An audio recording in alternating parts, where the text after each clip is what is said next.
اعوذ باللہ السمیع العلیم من الشیطان الرجیم بسم اللہ الرحمن الرحیم ربنا آتنا فی الدنیا حسنۃ وفی الآخرۃ حسنۃ وقنا عذاب النار۔ عزیز طلبہ السلام علیکم ورحمۃ اللہ وبرکاتہ۔ شرح المدوم کتاب حج درس نمبر 258 میں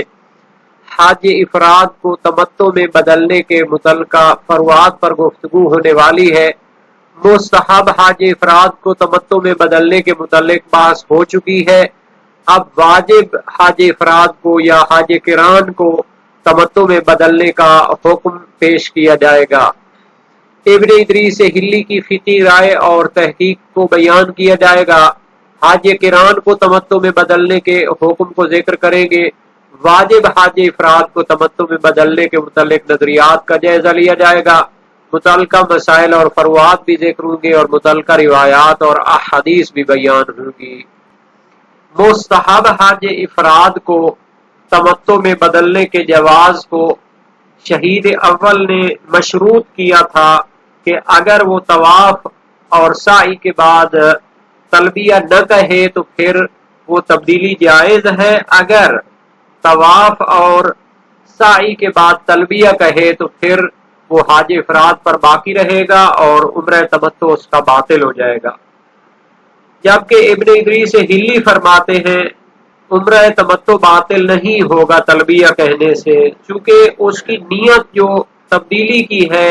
افراد سے عمرہ تمتع کی طرف وہ معیار اور اعتبار رکھتی ہے، جو کہ اس نے بعد میں تلبیہ کہا ہے تو یہ ایک ذکر الہی ہے جس کا کوئی اثر نہیں ہوگا اور یہ تبدیلی کے لیے مانع نہیں ہوگا اور عمرہ تمتع باطل نہیں ہوگا اور وہ حج افراد کی طرف واپس نہیں جائے گا۔ اور جو روایت اسحاق بن عمار ساباتی کی پیش کی گئی تھی اس حکم کے لیے کہ اگر وہ تلبیہ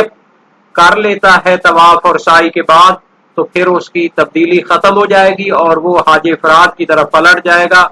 تو ابن ادریس ہلی چونکہ خبر واحد کو حجت نہیں سمجھتے تو اس وجہ سے اس روایت کو رد کرتے ہیں۔ نیز اسحاق بن عمار ساباتی چونکہ فتحی المذہب بھی ہے، فاسد العقیدہ بھی ہے، تو اس کی روایت پر وہ اعتبار نہیں کرتے۔ عبارت کو دیکھتے ہیں۔ فرمایا وقیل والقائل ابن ادریس لا اعتبار الا بالنیت اطراحا للروایت وعملا بالحکم الثابت من جواز النقل بالنیت والتلبیت ذکر لا اثر له فی المنع۔ شہید اول نے اپنی عبارت میں فرمایا ایک نظریہ ہے، تو شہید ثانی فرماتے ہیں کہ اس فقہی نظریے کا قائل ابن ادریس ہلی ہے۔ ان کا نظریہ کہ لا اعتبار الا بالنیت، کہ اعتبار نہیں ہے مگر نیت کو۔ جب حج افراد کرنے والے نے نیت تبدیلی کی کر لی ہے اور عمرہ تمتع کی طرف چلا گیا ہے تو اسی کو اعتبار حاصل ہوگا۔ اگر طواف اور سعی عمرہ تمتع کے بعد وہ تلبیہ کہتا ہے تو اس سے وہ واپس حج افراد کی طرف نہیں چلا جائے گا بلکہ وہ عمرہ تمتع پر ہی رہے گا۔ اطراحا للروایت، اسحاق بن عمار ساباتی کی جو روایت پیش کی گئی تھی کہ وہ واپس حج افراد کی طرف چلا جائے گا تو وہ اس کو نہیں مانتے کیونکہ وہ خبر واحد ہے اور اسحاق بن عمار ساباتی فتحی المذہب ہے۔ جناب ابن ادریس ہلی خبر واحد کو حجت نہیں سمجھتے۔ وعملا بالحکم الثابت من جواز النقل بالنیت، نیز وہ عمل کرنا چاہتے ہیں اس حکم پر کہ جو ثابت ہے، محکم ہے کہ جائز ہے نقل کرنا حج افراد مستحبی کو نیت کے ساتھ عمرہ تمتع میں بدل دینا جائز ہوتا ہے۔ جب وہ حکم ثابت ہے تو اسی پر عمل کریں گے اور واپس تلبیہ کی وجہ سے نہیں جائے گا۔ والتلبیۃ ذکر، ابن ادریس ہلی فرماتے ہیں کہ تلبیہ تو ذکر الہی ہے، لا اثر له فی المنع،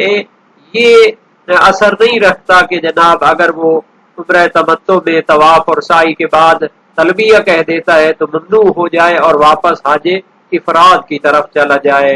ولا يجوز العدول للقارن تأسيا بالنبي صلى الله عليه وآله حيث بقي على حجه لقوله قارنا وأمر من لم يسق الهدي بالعدول۔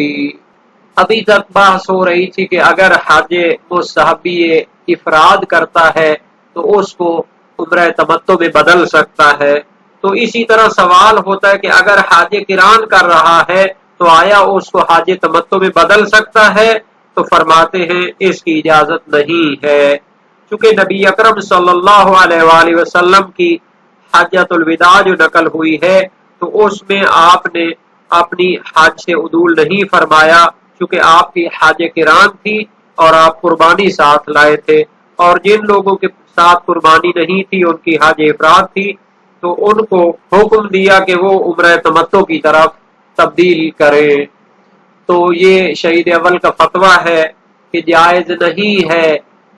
حاج قران کو تبدیل کرنا حاج تمتع میں، عمرہ تمتع میں، تأسیاً بالنبی، کیونکہ نبی اکرم صلی اللہ علیہ وآلہ وسلم اپنی حاج قران پہ باقی رہے ہیں تو ان کی پیروی کرنی چاہیے۔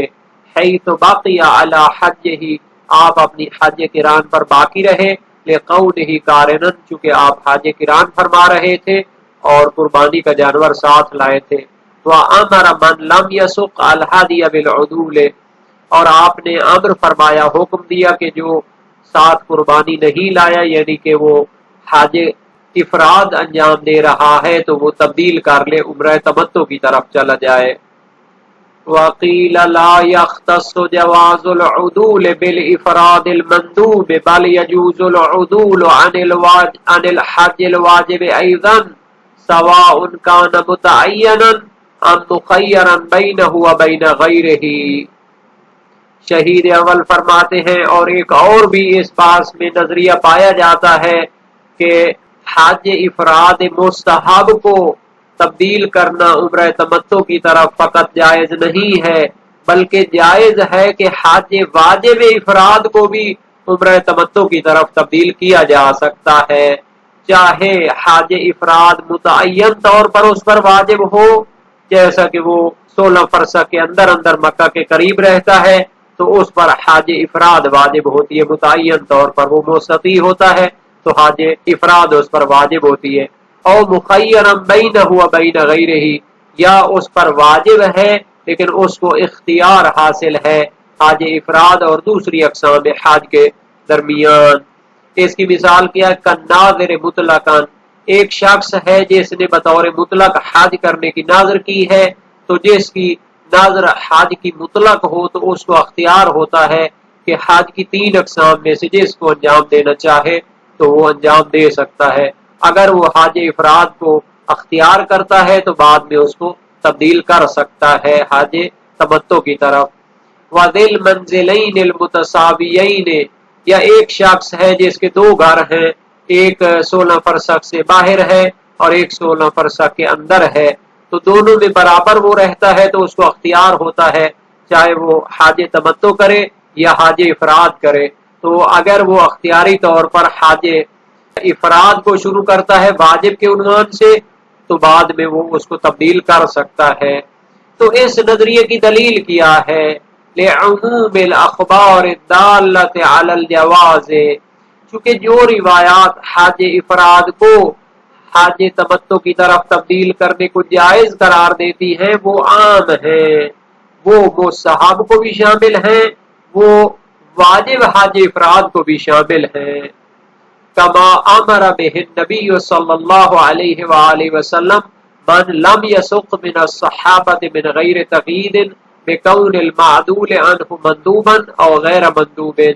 جیسا کہ نبی اکرم صلی اللہ علیہ وآلہ وسلم نے ان اصحاب کو حکم دیا جو ساتھ قربانی نہیں لائے تھے کہ وہ اپنی افراد کو عمرہ تمتع میں تبدیل کر دے، تو آپ نے اس میں قید نہیں لگائی اور ان کو یہ نہیں کہا کہ اگر آپ لوگ مستحبی حج افراد کر رہے ہیں تو پھر آپ کے لیے جائز ہے، اور اگر آپ غیر مستحبی یعنی واجب حج افراد کر رہے ہیں تو پھر آپ کے لیے جائز نہیں ہے، بلکہ آپ نے بطور مطلق ان کو حکم فرمایا کہ اپنی حج افراد کو حج تمتع میں بدل دیں۔ تو اس سے پتہ چلتا ہے کہ جس حج افراد کو تبدیل کیا جا رہا ہے چاہے وہ مستحب ہو یا غیر مستحب یعنی واجب ہو اس کو تبدیل کرنا جائز ہوتا ہے۔ وَهُوَ قَوِيٌّ، جناب شہید اول فرماتے ہیں یہ نظریہ قوی ہے، یعنی کہ حج افراد مستحبی ہو یا حج افراد واجبی ہو اس کو تمتع میں تبدیل کرنا جائز ہے۔ لیکن فیہ سوال الفرق بین جواز العدول عن المعین اختیارا وعدم جوازہ ابتداء، بل ربما کان الابتداء اولا للامر باتمام الحج والعمرۃ للہ۔ شہید ثانی فرماتے ہیں کہ جناب مصنف نے یہاں پر فرمایا کہ اگر واجب حج افراد کو بدلنا چاہے تمتع کی طرف درمیان میں تو بدل سکتا ہے، لیکن اس سے پہلے جب انہوں نے بحث کی تھی حج کی 3 قسموں کی تو ادھر فرمایا تھا کہ جس شخص پر جو قسم حج کی واجب ہوتی ہے تو ابتدا میں وہ اس کو نہیں بدل سکتا، تو اس کو سوال کی صورت میں پیش فرماتے ہیں لیکن فیہ سوال الفرق بین جواز العدول عن المعین اختیارا، یعنی یہاں پر سوال ہوگا کہ کیا فرق ہے کہ آپ جائز قرار دیتے ہیں تبدیلی کو اگر انسان معین ہے اس پر حج افراد تو درمیان میں اس کو اختیاری صورت میں تبدیل کر سکتا ہے، حج افراد واجب کو حج تمتع کی طرف تبدیل کر سکتا ہے، وعدم جواز ہی ابتداء، لیکن پہلی بحثوں میں آپ نے فرمایا تھا کہ جس پر جو حج واجب ہے تو ابتدا میں اس کو تبدیل نہیں کر سکتا، یعنی جائز نہیں ہے حج افراد واجب اگر ہو انسان پر تو اس کو ابتدا میں یعنی حج افراد کی بجائے وہ حج تمتع کا احرام باندھے، یہ جائز نہیں ہوتا، بل ربما کان الابتداء اولا للامر باتمام الحج والعمرۃ للہ، بلکہ ابتدا میں حج افراد واجب معین کو تمتع میں تبدیل کرنے کو بدرجہ اولا جائز کرنا چاہیے، چونکہ اس وقت اس کے پاس آپشن ہے کہ اگر حج افراد کی بجائے حج تمتع شروع کرتا ہے تو اس کو پورا کرے گا، لیکن اگر حج افراد کو اس نے شروع کیا ہے تو درمیان میں اس کا تبدیل کرنا مشکل ہونا چاہیے، کیونکہ قرآن کریم میں آیت ہے کہ حج اور عمرہ کو پورا کرو وَأَتِمُّ الْحَجَّ وَالْعُمْرَةَ لِلَّهِ، یعنی جس کو جس طریقے سے شروع کیا ہے اس کو اسی طریقے سے مکمل کرنا چاہیے، حج افراد واجب کو شروع کیا ہے تو درمیان میں اس کو تبدیل کر کے تمتع کی طرف نہیں جانا چاہیے، اس طرح کا مفہوم حالانکہ سمجھا جاتا ہے جب درمیان میں وہ تبدیل کرنا چاہتا ہے، حالانکہ شہید اول فرماتے ہیں کہ یہ قوی نظریہ ہے کہ درمیان میں بھی حج واجب افراد معین کو تبدیل کر سکتا ہے، تو جب یہ درمیان میں اس کو تبدیل کر سکتا ہے تمتع کی طرف تو ابتدا میں تو اس تبدیلی کو بدرجہ اولا جائز ہونا چاہیے۔ وَمِن ثَمَّ خَصَّهُ بَعْضُ الْأَصْحَابِ بِمَا إِذَا لَمْ يَتَعَيَّنْ عَلَيْهِ الْإِفْرَادُ وَقَسِيمُهُ كَالْمَنْدُوبِ وَالْوَاجِبِ الْمُخَيَّرِ۔ شہید ثانی فرماتے ہیں اسی وجہ سے بعض فقہائے شیعہ نے اس تبدیلی کو خاص کیا ہے اس جگہ کے ساتھ کہ جب حج افراد اس پر واجب نہ ہو، وَقَسِيمُهُ یعنی حج قران اور حج افراد اگر واجب ہوں تو پھر اس کو تبدیل نہیں کر سکتے، کل مندوب بلکہ وہ مستحب ہو تو اس کو تبدیل کر سکتے ہیں، والواجب المخیر یا اس پر حج جو واجب مخیر کے طور پر ہے واجب تخیری کے طور پر ہے، چونکہ اس نے ناظر مطلق کی ہوئی ہے حج کی تو اس کو اختیار حاصل ہوتا ہے کہ وہ جس کو چاہے کہ اسم کو شروع کرے تو حج افراد یا حج تمتع جو بھی ہو وہ شروع کرنا چاہے کر سکتا ہے۔ اسی طرح ایک شخص ہے کہ جس کے 2 گھر ہیں، ایک 16 فرسخ سے باہر ہے ایک اندر ہے تو دونوں میں برابر رہتا ہے تو اس کو اختیار ہوتا ہے چاہے تو حج تمتع کرے یا افراد کرے، ان صورتوں میں تو جواز ہے تبدیلی کا، لیکن اگر حج افراد اور قران اس پر واجب معین ہو تو وہ پھر جواز کے قائل نہیں ہے، تبدیلی کے جائز کو جائز قرار نہیں دیتے، نہ ابتدا میں تبدیل کر سکتا ہے حج کی قسم کو اور نہ ہی درمیان میں اس کو تبدیل کر سکتا ہے۔ ان کی دلیل کیا ہے؟ جمع بین ما دل علی الجواز مطلقا،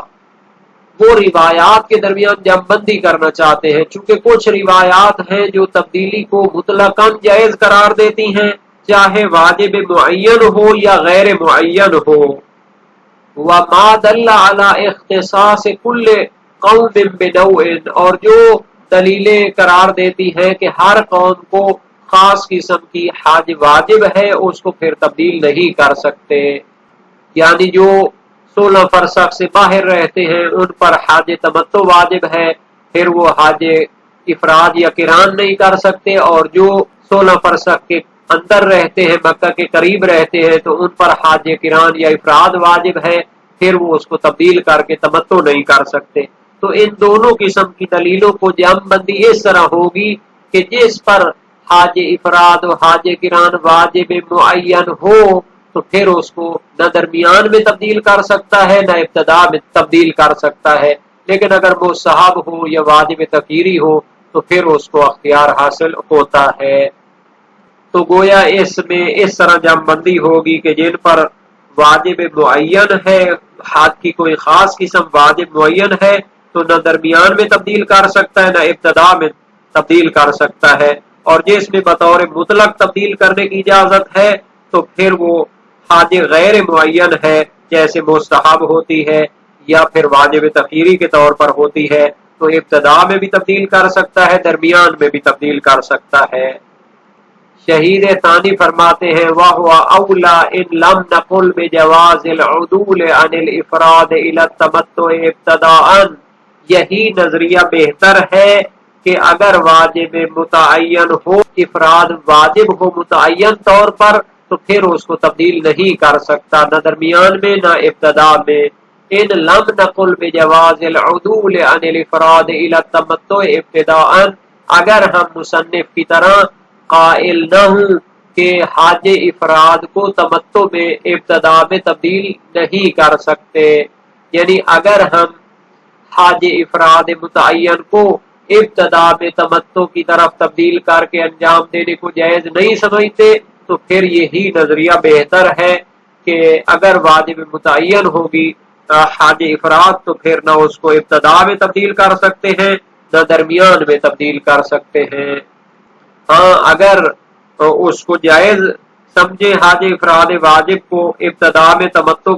بدل کے انجام دے سکیں، تو یہاں پر پھر درمیان میں بھی واجب حج افراد کو تبدیل کر سکیں گے تمتع کی طرح۔